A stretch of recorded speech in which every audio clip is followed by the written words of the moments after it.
Do I have to? I'm definitely the most unqualified person to talk about this, and I feel like I'm going to open up a can of worms that I'm not going to want to open. F*** it, let's just do it.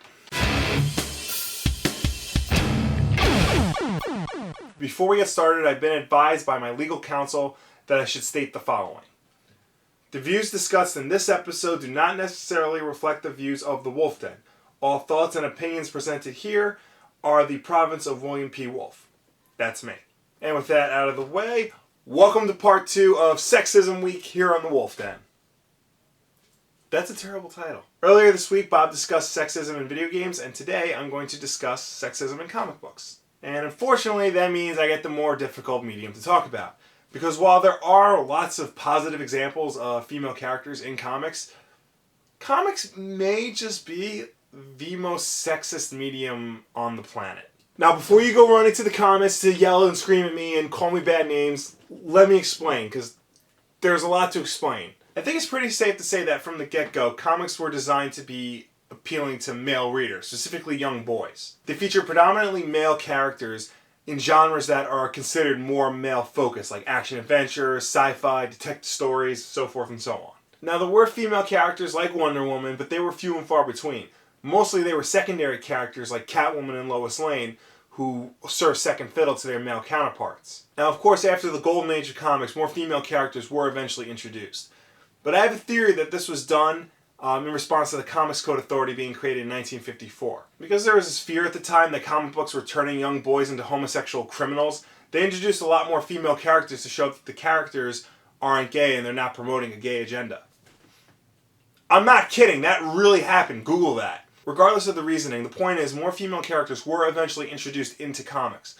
But I feel like because the beginning of the medium was so male-focused, that just set the stage for how it's been ever since. Female characters either existed as the girlfriend, the sidekick, or the villain, with very few exceptions here and there. And the ones that were created to be new lead characters were often criticized for being Rule 63 versions of established male characters like She-Hulk, Spider-Woman, Batgirl. This all came to a head in the late 90s with the birth of the website Women in Refrigerators. Created by several male and female comic book fans, including writer Gail Simone, Women in Refrigerators was designed to show that many female comic book characters are often maimed, killed, or depowered, often sometimes to progress their male counterpart's story. The website is called Women in Refrigerators after this image from Green Lantern 54, released in 1994. In the comic, new Green Lantern Kyle Rayner's girlfriend Alex is brutally murdered and chopped up and stuffed into a refrigerator, all to show that the villain Major Force is a major force to be reckoned with, and to give Kyle a new dramatic arc. The website showcased many other examples of this throughout comics history,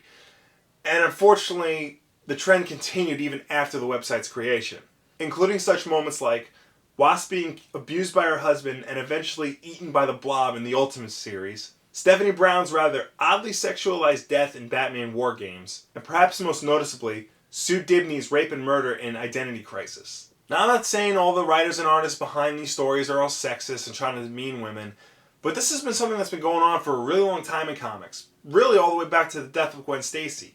And Women in Refrigerators is the first time this has been pushed into the forefront and let known by the mainstream. Although, let's go back to Stephanie Brown's death for a second.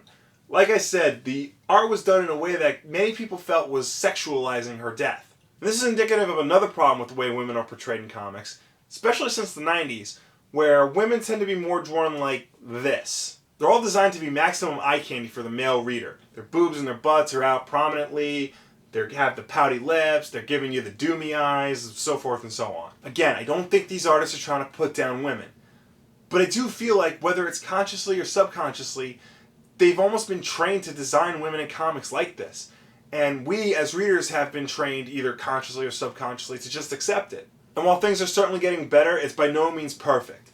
Back in 2011, when DC launched the New 52, there was a lot of outcry over the portrayal of female characters in their comics. Specifically, Amanda Waller went from being a very heavyset woman to someone who's much thinner and more attractive, and characters like Catwoman and Starfire and Red Hood and the Outlaws were made much more sexualized. And around the same time, Marvel wasn't putting out any books with a female lead character. It's almost like the girls can't win here. It's like, if you're going to have a woman in comics, she needs to be treated like shit, or she's got to be a secondary character. But like I said, things are getting a lot better. In fact, I would argue that now is probably the best time for women in comics. and by extension, the best time for women to read comics. Both Marvel and DC are putting out lots and lots of books that have their main female characters in positive and strong lights. Books like Wonder Woman, Batgirl, Harley Quinn, Black Widow, She-Hulk, Captain Marvel all portray strong female characters who are just as powerful and confident and in control as their male counterparts are. In some cases, more so. Even outside the big two, you have books like Saga, Lazarus, Rachel Rising, Velvet, Rat Queens, all continuing this trend. Perhaps best of all, there are now more female creators in comics than there ever have been before.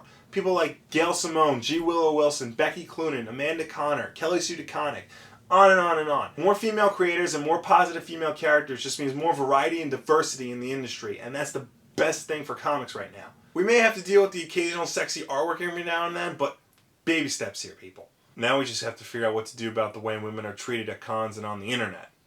That's a whole nother topic for a whole nother time.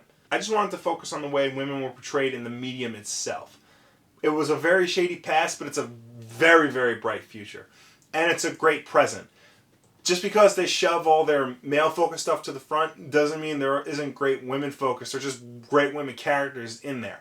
And you don't have to dig that far to look for them. What do you guys think? Is the portrayal of women in comics getting a lot better?